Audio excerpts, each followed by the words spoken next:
Hey everybody, Chris with Wallowa Hikes. Welcome back. Glad you're here. And today we're going to talk about navigation.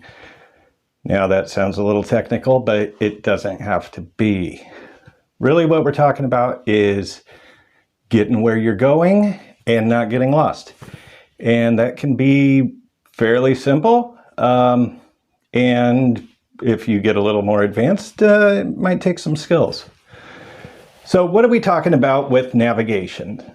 Mostly, we're going to be talking about maps and GPS. And, in the old days, we used a map and compass, and we're going to talk about that as well.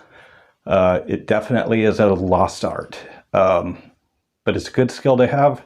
But nowadays, GPS kind of gets people where they need to go, and that relies on technology. And in the wilderness, relying on technology isn't the best, safest idea all the time. So let's get into this. We're going to start talking about maps.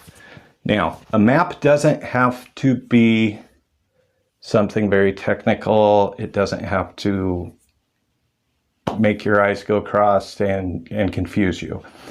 A map can be very simple. What is a map? A map is basically a two-dimensional representation of the three-dimensional world. So a map can be as simple as something like this. So we're taking a look at a map here that I drew, so don't make fun of it.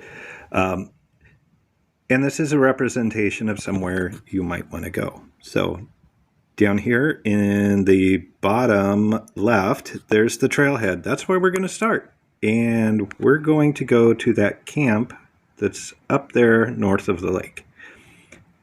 And north being up, south being down.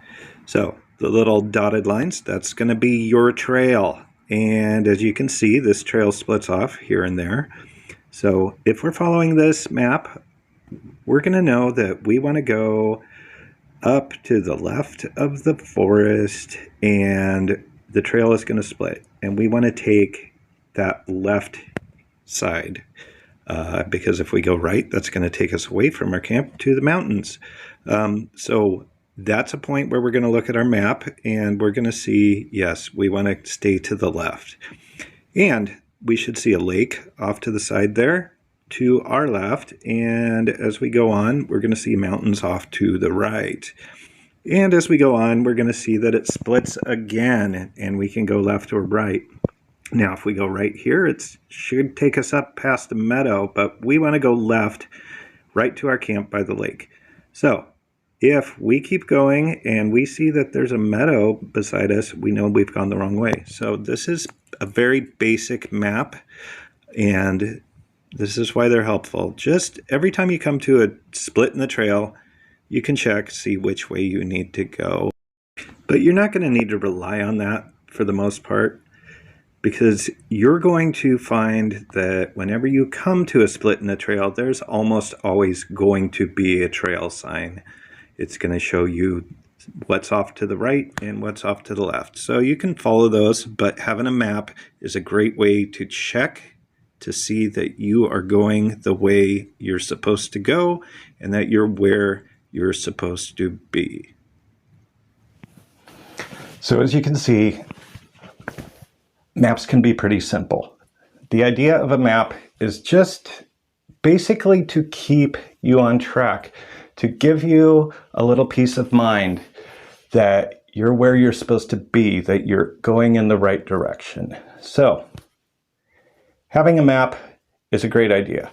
So let's take a look at some maps. Now, where I grew up, I know that area very well. I've been backpacking there for years and years and years. Generally, I'll still take a map,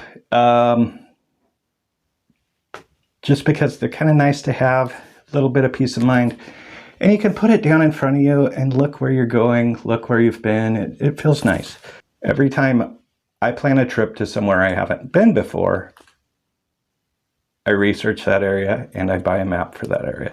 So, for instance, when I got permits for Mount Whitney, I bought a bunch of books, I read stuff online, and I bought myself this map.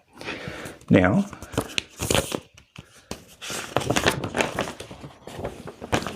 this can look very confusing. It also isn't folding up, but so there's a lot of squiggly lines on here. And this map is not terribly detailed, but I had it, and I gotta say, it might not have been the most useful thing, but I had it so I could look at landmarks, see where I'm going, stuff like that. Now, maps don't have to be detailed, and we'll talk about the details on those maps, but when I went to the Grand Canyon, yes, I had a pretty comprehensive map, but also had things like this, which, if you can see that, it's not terribly detailed. It just sort of shows you the landmarks, where you're going. Now, I wouldn't have relied on that map entirely. So, I bought this map. And you'll find that the National Geographic maps, there's a bunch of them for more popular hiking areas. These are very detailed and comprehensive and fairly heavy. So just know if you're taking a map like this, it's going to weigh a little bit. And we'll take a look at this in more detail. Let's do that. Now, every map should have a legend. And the legend is basically showing you all of the icons that you're going to find on the map. And so in this case, we have visitor center, ranger station, campgrounds, and points of interest. Anything that's on that map that you don't know what it represents, you can look at the legend and it's going to show you. So we know our hiking trail looks like this. And it's also showing you that these numbers represent mileage. And so anything on the map, if you don't understand what it is, it should be on the legend. So let's take a look at the rim to rim Grand Canyon, which is on the other side of this map. So in this case, I started at the north rim of the Grand Canyon. So that's represented here. As you can see, there's all kinds of things at the north rim, places to camp, so on and so forth. And up here is the North Kaibab Trailhead, which is where I started my hike. Now from there, the trail is the black dotted line, and it goes down into the canyon. And all of those little lines represent elevation, and you can see there's numbers there to show you the elevation. And you can learn more about that in the book, Be Expert with Map and Compass. Here we come to Cottonwood Campground, Ribbon Falls, and the trail goes on. As we get down here, we see that this trail splits off, and that's somewhere we might want to check our map just to make sure that we're going the right way. In this case, since I'm coming from the north, I would stay to the right. That brings me to Phantom Ranch and down to the Colorado River. Again, the trail is splitting, so I'm checking my map, make sure I'm going the right way. And all those little red numbers represent mileage in between all of those red dots. So you get an idea of how long it's going to take you, how far you need to go, how much time you have left. And on my first night, I stayed here, which is now called Havasupai Gardens. And from there, the next day was just a hike up the south rim. And so just a few miles here, lots of switchbacks, lots of elevation, as you can see with all of those lines. And that brings us up to Grand Canyon Village on the south rim of the Grand Canyon. So that's a Grand Canyon map. And when I went to Yosemite, I bought a map for Yosemite. And when I tried to get permits for the Wonderland Trail, figured I should have a map for that. Middle Sister, got a map for that. Pacific Crest Trail, got a map. Canyonlands, definitely needed a map. Arches, probably didn't need a map, but I got a map. Mount Shasta, I got a map. Don't know how helpful having a map of Mount Shasta is, really. You want a guidebook with the routes, but got a map. And this year I got permits for the enchantments, so I bought a map. It's not just helpful out there to verify where you're at. It is helpful in planning your trip, planning your route. That's going to be a separate video, but I highly recommend having a map. Now, do you have to have a paper map? No. You can get maps on your phone. You can use apps on your phone, and we're going to look at those as well. But if your phone dies, or if it falls off a cliff, or it gets eaten by a bear, then you got no map, right? So definitely a good idea to have a paper map. Now, having said that, probably when you plan your first backpacking trip, it's going to be fairly simple. Probably a little out and back, maybe, 5, 6, 7 miles, and it's going to be a trail, and there's going to be signs. But you can't always count on the signs. And sometimes if you know the trail's going to split off, it's good to have a map just to verify where you are. You can look at landmarks on that map and then around you to see if you're on the right track. And coupled with a compass, you can definitely find where you are if you have those skills. Now, speaking of compasses, I'm not going to get too much into how to use a map and compass, because that's way more information than I can give you on a video, especially being an old man with limited technical skills. So I'm going to recommend a book, Be Expert with Map and Compass. This book was published, I think, in the 50s. It is essentially the same book now as it was then, and the skills in there are sound.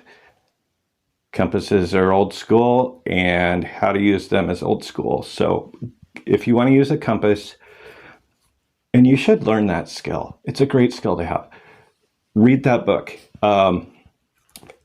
It's going to teach you everything you need to know. You're probably going to want to read it twice, 3 times.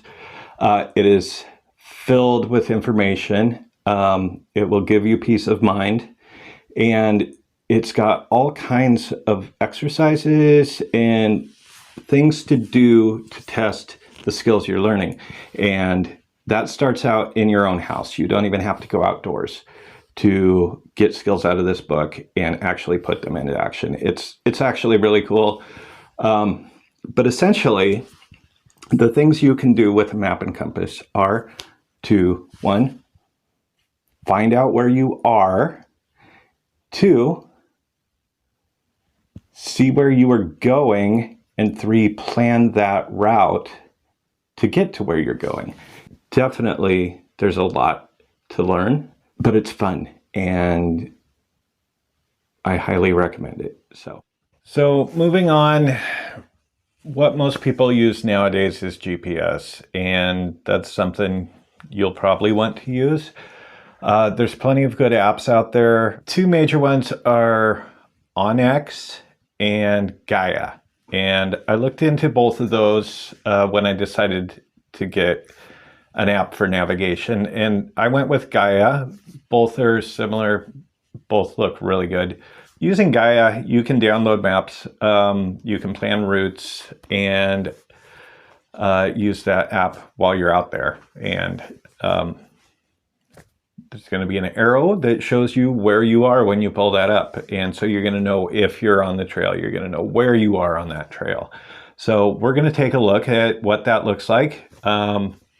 Show you some of the little features on there. And this is something, if you sign up for it, you can get a free version, but signing up for it lets you do offline maps.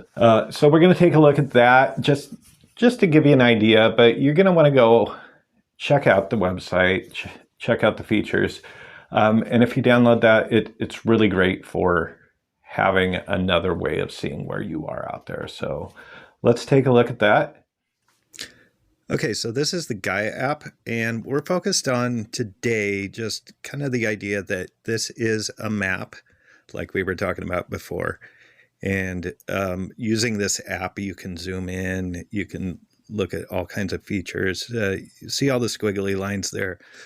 Those are showing elevation. And if you read that book I suggested, it's going to explain that a little better. But basically, it's representing elevation gain, hills, things like that. And as we're zooming in here, you can see this trail. This happens to be the Pacific Crest Trail.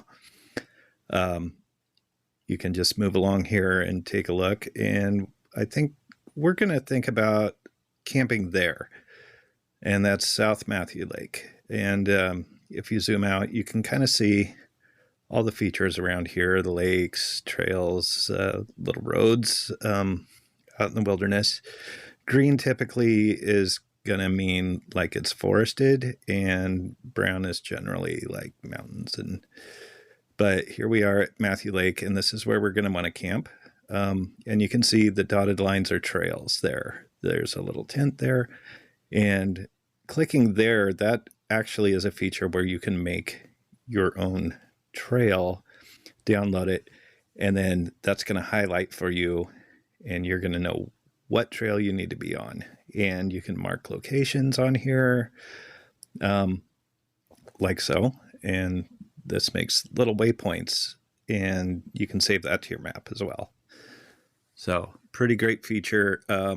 Different places you want to go, you can make little waypoints. And so here's where we're going to camp. We're going to mark this location. And we know we're coming in on this trail in this case. So if we just click somewhere else, there's actually a feature here where it will follow the trail. You don't have to make that yourself. And so you have your whole trail right here from trailhead to your camp, which is really great. And when you're out there, there's going to be a little arrow showing where you are on that trail. So that's going to keep you from being lost. So that's Gaia.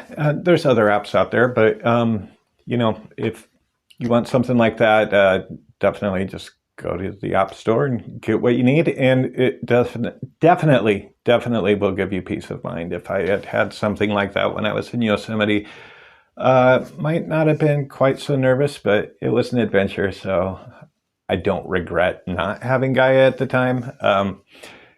But starting out backpacking, it's definitely peace of mind. So those are some things to look at.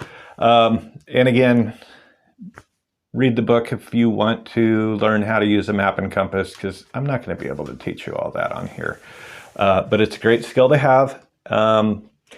So those are some things. Again, your first backpacking trip, you're probably going to be on a pretty popular trail. You're probably not going to have any chance of getting lost. And you still want to have those skills, especially as you get more bold and want to have bigger adventures. You're going to need to know how to use a map. You're going to want to have GPS. So there you go. So think about those things. Start thinking about where you might want to go, because next time we're going to talk about trip planning. So you can plan your first trip, and summertime's coming up. You're going to go out there. So look at your maps, read the book about map and compass, get your GPS, and I'll see you next time. Captain Oates, you're being ridiculous.